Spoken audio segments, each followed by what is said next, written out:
The video I'm about to show you is very disturbing. It's of Brandy Vaughn, the ex-employee of Merck Pharmaceutical, who is a whistleblower. She has the organization learntherisk.org, and she was found dead yesterday. In this video, she documents the intimidation tactics that were taking place within her home and around her in order to silence her. At the end of the video, she says that she will not stop, that these mandatory vaccinations are for profit and not for public health. Keep that in mind when watching this video, that Merck is the vaccine company that makes the MMR vaccine, the measles, mumps, rubella vaccine. I've screen recorded this video because of the censorship and because so many videos are disappearing. I encourage you to do the same. Please share this video. We owe it to Brandy to keep this fight going. Hi, I'm Brandy Vaughn, and for those of you who don't know me, I have been an activist speaking out against SB 277 here in California. Wow, what happened to our rights? Yeah. How did I sit back and let this happen? Yeah. This is a very slippery slope. In this fight, I have been under a little bit of heat, and I wanted to document this just in case. I wanted to show some of the intimidation tactics that I've been under. There is a lot of shady stuff that goes on behind the scenes. I got involved in this fight because I used to work for Merck here in Santa Barbara where I live, and I worked there from 2001 until 2003, and I sold Vioxx for Merck. Vioxx was eventually taken off the market, and it was proven that Merck had knowledge that it increased heart attacks and stroke by 2 times, and it injured and killed a lot of people. It was eventually pulled off the market, and I lost a lot of faith in the healthcare system. I went to Europe, and then I came back with a 6-month-old son, and I was bullied at the pediatrician's office in San Francisco when I asked to see vaccine inserts and questions about them. That was a huge red flag for me because I already had mistrust of doctors and the healthcare system in general and pharma. And so I did a lot of research, and that was 4 years ago, and that was where my vaccine research started. And I realized that they were not very safe, actually, and not very effective, and I chose not to vaccinate my son.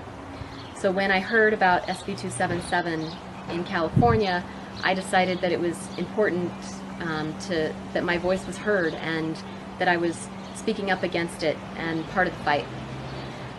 So when I made that decision 3 months ago, I know that I knew I was going to take some heat for it, but I wasn't quite sure how much heat. And so I'm making this video today to describe the intimidation tactics that have been used against me to try and silence me.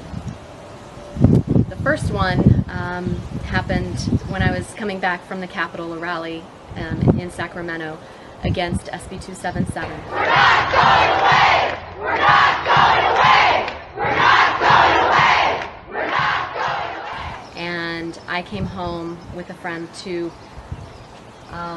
my hide key being on my doorstep, open to the key.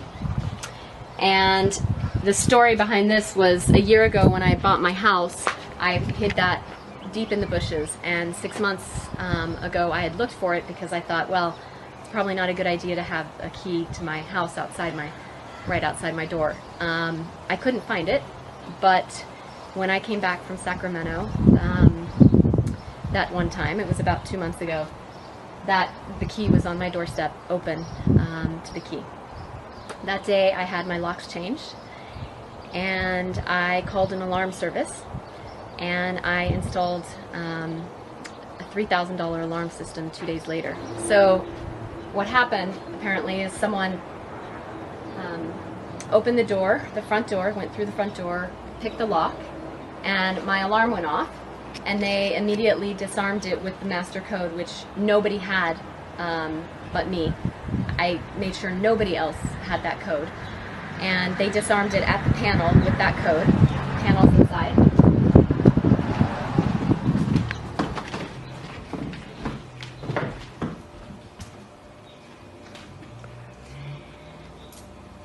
according to the alarm company, at 3:45 in the morning, somebody entered in through the front door, the alarm went off. They disabled the alarm by putting in the master code right away into the panel. And then at 3:46 in the morning, my hallway monitor sensor went off. So someone went down the hall. And then at 3:48, someone opened my dining room window and then closed it right away. And then if you notice, the dining room window actually faces out towards the backyard, which is much more private than the front door, which they used to enter that time. And then they went over to the keypad, entered the code again, and then left through the front door at 3:49. After the incident, I talked to some security experts who have actually done intimidation for corporations, and they explained a few things. They said, well, A, they were probably tapping your place, so everything I say and do in here is listened to, if not watched. And then opening of the back window, because it's a much more private way to get in for future reference, for future visits. When I did return home, and the police came in and made sure nobody was here, and then I came in after the alarm was set off, after the break-in.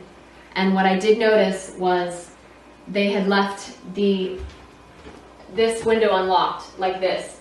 And before I left for Sacramento, all of the windows and doors were locked, double locked actually. I went through twice to make sure that they were locked. So after that happened, I didn't really feel comfortable sleeping in my house again, because of course they could come in and disarm my alarm whenever they wanted. There wasn't really another way to secure the system. I changed the code, but again, who knows how they got the code in the first place. The security expert is pretty convinced that the house is tapped, my phone is being listened to, my conversation, my text messages, and then my computer, both my computers as well. The next thing that happened actually was with my computer. So one of the things that the police wanted to know was if anything was taken in the break-in. Of course, nothing was, because they weren't here to take anything. I did have a computer here in a hiding spot, and when the police were here, I did actually come and look to make sure the computer was still here, and it's here above the microwave is its hiding spot. It's not a place anyone would know to look for the computer, and it's not, you know, especially in being here in only 4 minutes. 2 days later, after that happened, after the break-in happened, I walked into my place to move some stuff out, and the computer was taken from its hiding place and put in the middle of the floor. And so I came back home to pick up some stuff. I wasn't staying here any longer.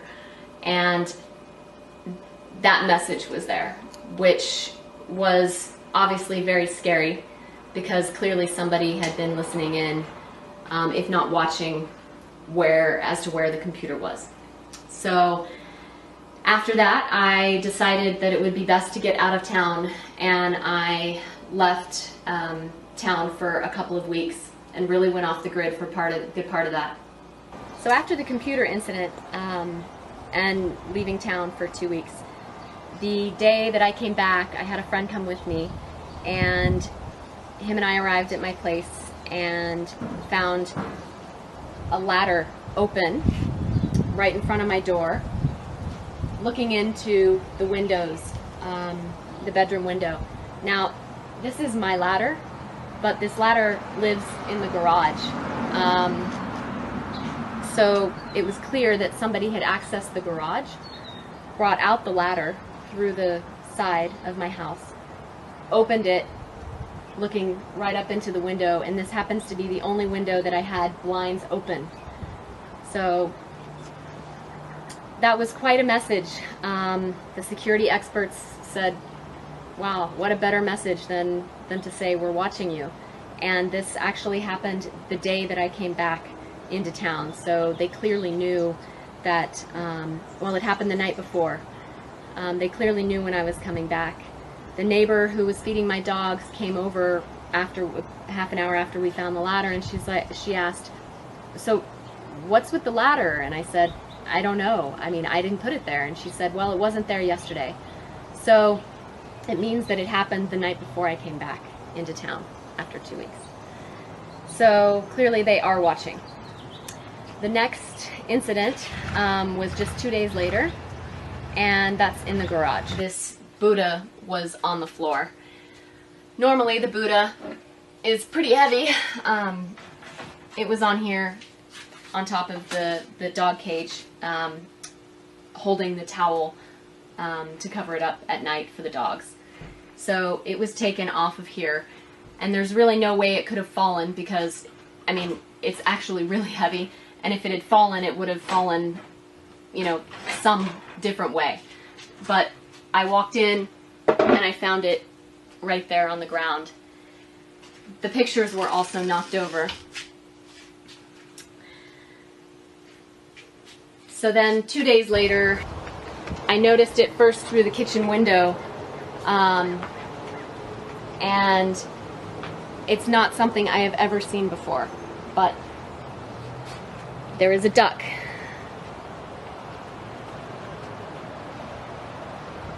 On my table. And when I talked to the security experts, I said, I don't understand the duck. And then it came to me that I had been on my phone having a lot of conversations about people asking me, you know, are you staying at your house? What are you going to do?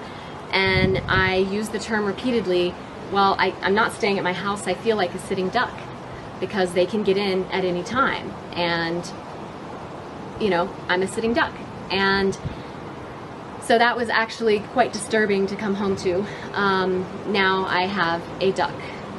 I have never seen it before. It's not mine. Nobody else is having access that would bring a duck. It's a clear message that, again, they are watching me. And the intimidation is quite, you know, intimidating. And it's quite scary. So after all of these intimidation tactics, it's very hard to feel safe and secure, but I am not gonna go away. I mean, I'm not gonna be silenced because these are important issues and we need to expose what's really going on behind the mandatory vaccination bills. It has nothing to do with public health. It has everything to do with profit. And I hope that we can all continue this fight. It's we may have lost the battle, but we still have a war to win. And hopefully by documenting this intimidation, they won't be able to get away with it in the future with me and with anyone else who speaks out. There is some evil going on here.